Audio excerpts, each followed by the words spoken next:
잠깐 오늘이 무슨 날인지 아세요? 3월 1일, 3.1절입니다.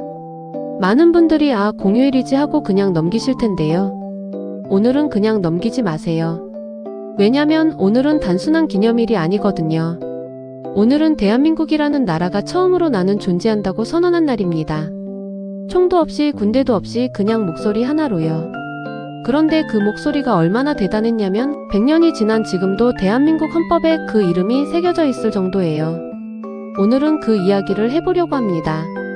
1919년 3월 1일 그날 도대체 무슨 일이 있었는지, 그리고 왜 그게 지금 이 순간에도 여전히 중요한지. 자, 시작해볼게요. 1919년 겨울은 유난히 차가웠습니다. 조선은 이미 1910년부터, 그러니까 10년째 일제의 지배 아래 있었어요. 그 시절이 어땠냐면요. 학교에서 우리말로 수업하는 게 금지됐고 일본식 이름으로 바꾸라는 압박이 시작됐으며 조선 사람들은 자기 땅에서 제대로 된 권리조차 없었습니다. 신문도 검열당했고 집회는 당연히 불법이었어요. 그런데 그해 1월 고종 황제가 갑자기 세상을 떠납니다. 공식 사인은 뇌일혈이었어요. 그런데 전국에 소문이 돌기 시작했습니다.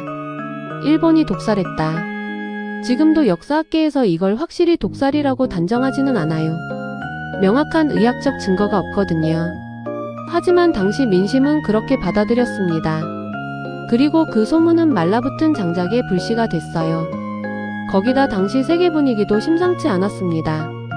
1차 세계대전이 막 끝나고 미국 대통령 우드로 윌슨이 이런 말을 했거든요. 각 민족은 스스로의 운명을 결정할 권리가 있다. 민족자결주의입니다. 조선의 지식인들과 학생들은 이 흐름을 놓치지 않았어요. 세계가 바뀌고 있다는 걸 읽었고 지금이 기회라고 생각했습니다. 그렇게 계획이 시작됩니다. 거사를 준비한 사람들은 민족대표 33인입니다. 이 33인이 굉장히 특별한 이유가 있어요.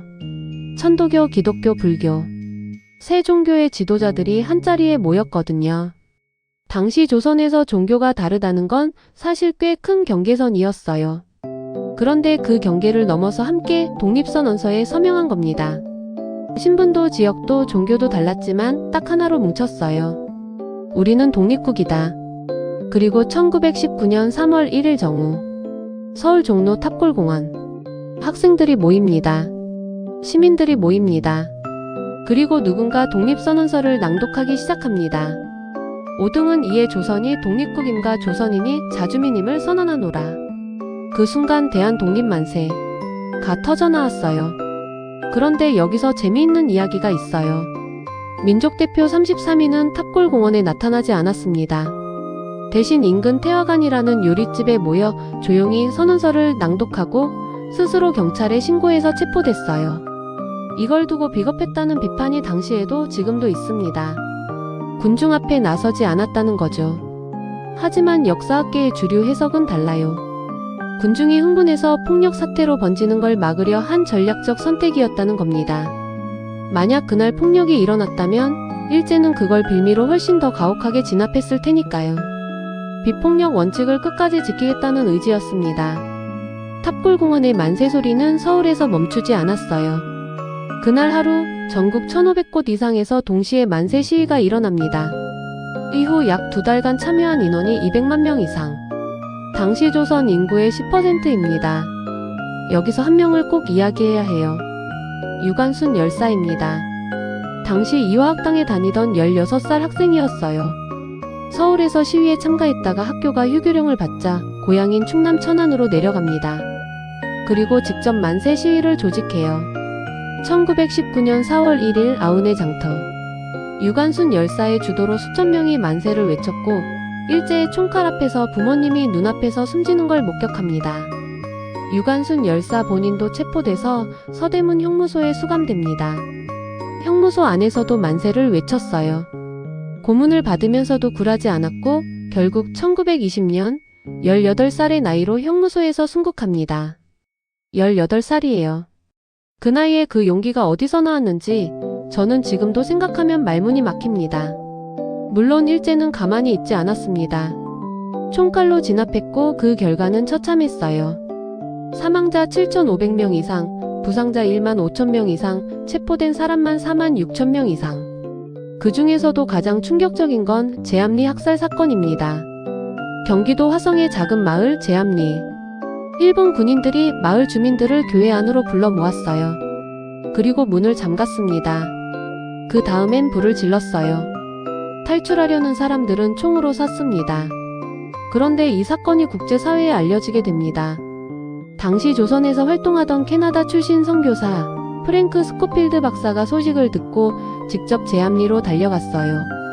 불에 탄 교회, 시신들 그 모든 걸 사진으로 찍고 해외 언론에 알렸습니다. 스코필드 박사는 이 일로 일제에 의해 조선에서 추방됩니다. 하지만 그의 보도 덕분에 3.1운동은 세계에 알려졌어요. 그래서 지금도 스코필드 박사는 우리나라에서 34번째 민족 대표라고 불립니다. 그리고 대한민국 정부는 그에게 건국 훈장을 추서했어요. 외국인으로서는 매우 드문 일이었습니다. 3.1운동은 조선 안에서만 화제가 된 게 아니었어요. 이 운동은 아시아 전체에 파문을 일으킵니다. 중국에서는 같은 해 5월 베이징 대학생들이 일본의 중국 침략에 반대하는 54운동을 일으킵니다. 중국의 역사학자들 중에는 3.1운동이 54운동에 직접적인 영감을 줬다고 보는 시각도 있어요. 인도에서는 마하트마 간디가 이끄는 비폭력 불복종 운동이 본격화되는 시기이기도 했고요. 무기 없이 폭력 없이 오직 시민의 의지만으로 식민지 지배에 저항했다는 것. 그게 당시 세계에 꽤 강렬한 메시지였습니다. 물론 그렇다고 3.1운동이 직접 독립을 가져오진 않았어요. 일제강점기는 1945년까지 계속됩니다. 하지만 이 운동이 없었다면 그 다음 이야기도 없었을 겁니다. 3.1운동이 일어난 지 한 달 뒤인 1919년 4월 중국 상하이에서 역사적인 일이 벌어집니다. 대한민국 임시정부가 수립됩니다. 이름을 한번 잘 들어보세요. 그냥 조선 임시정부가 아니에요. 대한민국 임시정부입니다. 왕의 나라가 아니라 국민의 나라. 이미 1919년에 그 선언을 한 거예요. 그리고 지금 대한민국 헌법 전문에는 이 문장이 들어 있습니다. 31운동으로 건립된 대한민국 임시정부의 법통을 계승하고. 법통. 단순히 정신을 이어받았다는 게 아니에요. 국가의 정통성 합법적 계승 관계를 선언하는 표현입니다. 즉 대한민국은 1948년에 새로 만들어진 나라가 아니라 1919년부터 이미 존재했던 나라라고 헌법이 스스로 말하는 거예요. 총 한 방 쏘지 않고 선언문 하나로 나라를 세운 겁니다. 자, 이제 현재로 와보겠습니다. 2016년 겨울 광화문 광장. 촛불을 든 시민들이 거리를 가득 채웠습니다. 최대 1700만 명이 참여했고 단 한 명의 사망자도 없이 헌법 절차에 따라 대통령이 탄핵됐어요. 당시 해외 언론들이 뭐라고 했는지 아세요? 이게 민주주의다. 저는 이 두 사건이 굉장히 닮았다고 생각해요. 1919년엔 국민이 주인이다 라고 선언했고 2017년엔 국민이 주인임을 증명했습니다. 물론 식민지 독립운동과 민주국 간의 정치운동을 완전히 같은 선상에 놓는 건 무리가 있다는 학자들의 지적도 있어요. 맥락이 전혀 다르니까요. 그 시각도 충분히 유효합니다. 하지만 적어도 이건 말할 수 있어요. 대한민국은 언제나 광장에서 역사를 바꿔온 나라라는 것. 3.1절은 패배의 날이 아닙니다.